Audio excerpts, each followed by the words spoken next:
नाज़रीन, आप जानते हैं कि मिफ्ता इस्माइल जो हमारे वज़ीर ख़जाना हैं, सबसे ज़्यादा मुश्किल में वो हैं। सबसे ज़्यादा मेहनत भी वो कर रहे हैं और शामत भी उनकी आई हुई है। आप जानते हैं कि IMF से लेकर वफाकी काबीना, प्राइम मिनिस्टर, हर जगह अवामी सतह पर भी उन पर शदीद तनकीद हो रही है। ये बात आपने जो कही कि उनको IMF से भी बड़ी डांट पड़ी है, मैं बताता हूँ। उनको बाहर से भी डांट पड़ी है मुफ्ता साहब को, और उनको घर से भी नहीं सुकून मिला।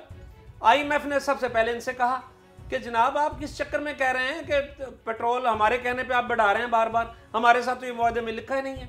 और मुझे बताइए कि क्या IMF ये कहता है, IMF का ये कहना है कि क्या हमने आपको कहा है कि आप महंगाई करें? क्या हमने कहा है कि आप आवाम को सस्ती चीज़ें ना दें? आपने तो पूरी दुनिया में हमें नशर करके रख दिया हमारा कि जनाब हम IMF के कहने पे ये बढ़ा रहे हैं चीज़ें, इमरान खान ने ये कर दिया था, फलां कर दिया था। हमने तो ये मुआहदा नहीं किया भाई आपसे।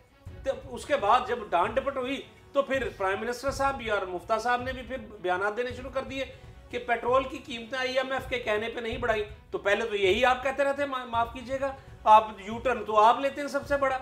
अब हुआ ये कि वहाँ से डांट डपट खा के जब हज़रत मुफ्ता साहब तशरीफ़ लाए काबीना में, तो काबीना के अरकान चढ़ दौड़े कि यार आप इतने हैं, हम तो आपको समझते थे बड़े माहिर मईशत हैं, ये आपने क्या किया? आप हम आवाम के पास जाने जोगा नहीं आपने छोड़ा हमें।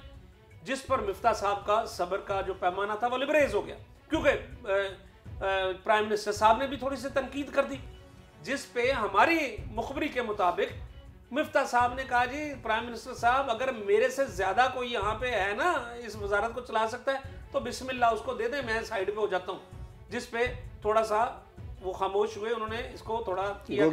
मुफ्ता साहब की बात तो ठीक है ना। देखिए, एक जॉब को वो चैलेंज समझ कर कर रहे हैं, मुश्किल हालात में वो मुल्क की माशी हालत ठीक करने की कोशिश करें, बजाय इसके कि प्राइम मिनिस्टर और जो वज़रा हैं उनको एनर्जाइज करें, उनको थोड़ा सा फैसिलिटेट करें। यही तो उसने कहा है ना, मुफ्ता साहब ने यही कहा कि भाई अकेला मैं गालियां खा रहा हूँ, आप भी आके ना अपनी अपनी वजारत की बात करें, मैं क्यों आपके लिए करूँ। उन्होंने जब वजारत छोड़ने की धमकी दी तो थोड़े से ठंडे हुए, लेकिन आपको एक मैं बता दूं, उन्होंने ये जो धमकी दी है ना, शहबाज शरीफ साहब ने इसको आसानी से नहीं लिया। वो ऐसे बंदे को जहन में रखते हैं और उन्होंने फिर फैसला कर लिया। उसी वक्त फैसला हो गया था कि मुफ्ता साहब थोड़ा सा और गंदे हो लें, इनकी जगह पे ला के इसहाक डार साहब को वापस बिठा दिया जाएगा। आप देख लीजिएगा, अब वो है ऐसा उड़ जाना है, दिन रह गए थोड़े। आज ही कौमी असम्बली में आप देखिए, अय्याज सादक साहब ने जो इनसे कहा है कि जी मुफ्ता इस्माइल साहब जब भी टीवी स्क्रीन पे आते हैं लोग डर जाते हैं। असल में वो ये नहीं कहना चाह रहे थे कि लोग डर जाते हैं, वो कहना चाहते थे लोग गालियों का तूफान ले आते हैं। लेकिन उन्होंने थोड़ा सा रियायत की कि चलो यार वो जान वाला बंदा है कि इन उसी इज्जत से अदा करिए, बेचारा ऐसे की बात है। अब आपको एक और मैं बात बताता हूँ कि जब इन्होंने वजारत छोड़ने की धमकी दी, उससे पहले भी एक काम हो चुका हुआ था, और वो काम ये था कि प्राइम मिनिस्टर साहब ने इनसे कहा था कि यार कोई आप उस वक्त बहुत प्लान बना के देते थे, तो IMF के पास जब आप गए हैं तो IMF ने आपको कोई प्लान नहीं दिया था। तो जिस पे मुफ्ता साहब ने कहा, पहले तो नजरें झुकाई हैं और फिर कहा जी IMF ने जो डांटा वो ठीक ही डांटा था। मैं आपसे एक बात पूछता हूँ, IMF का ये कहना था कि जब हम आपको पैसे देते हैं तो आप उसको अल्ले तल्लों पे खर्च क्यों करते हैं।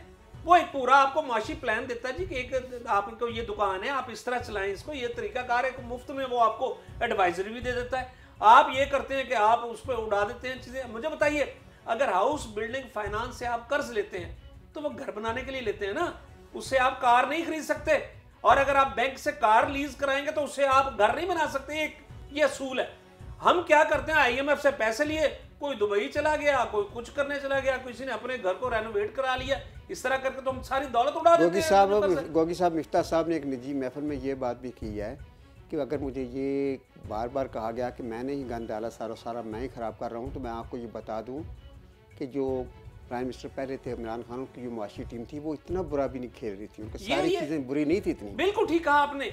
ये मुफ्ता साहब ने इसी मीटिंग में ये बात हुई थी, ये उनकी निजी मीटिंग नहीं थी, वो ये काबीना के इजलास में उन्होंने कहा था प्राइम मिनिस्टर साहब मैं ये इन सबसे ज़्यादा जानता हूँ, तो ये तजारत और ये मीशत के मामला जो आपके सामने बैठे हैं, जो आज मुझ पर तनकीद कर रहे हैं, और मैं आपको ये भी बता दूँ कि इमरान खान की जो टीम थी वो बुरा काम नहीं कर गई थी, उसने बहुत अच्छे अंदाज से चलाई है। एक दुनिया उनकी मुतरफ थी। आपको भी तो पता है ना कि कोरोना के दिनों में पूरी दुनिया की मईशत का भट्ठा बैठ गया था, पाकिस्तान ने उस वक्त भी सर्वाइव किया था। इसलिए किया था सरवाइव कि इसके पास टीम अच्छी थी, उनका काम ठीक था, और इस बात को एक्नॉलेज मुफ्ता साहब ने भी कर लिया।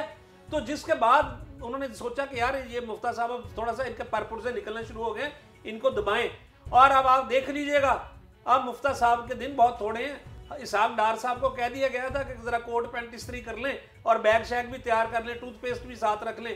तो वो मैं कहता हूँ थोड़ा सा कोकोमो भी साथ रख लें, उसमें खाना पड़ेंगे आपको। गोगी साहब, मेरी इतला ये है कि मिफ्ता साहब अपने दोस्तों और रिश्तेदारों से, जो करीबी लोग हैं, उनसे मशवरा कर रहे हैं कि वो खुद भी इस वजारत को छोड़ सकते हैं, वो इस धंधे में ज़्यादा देर नहीं रह सकते।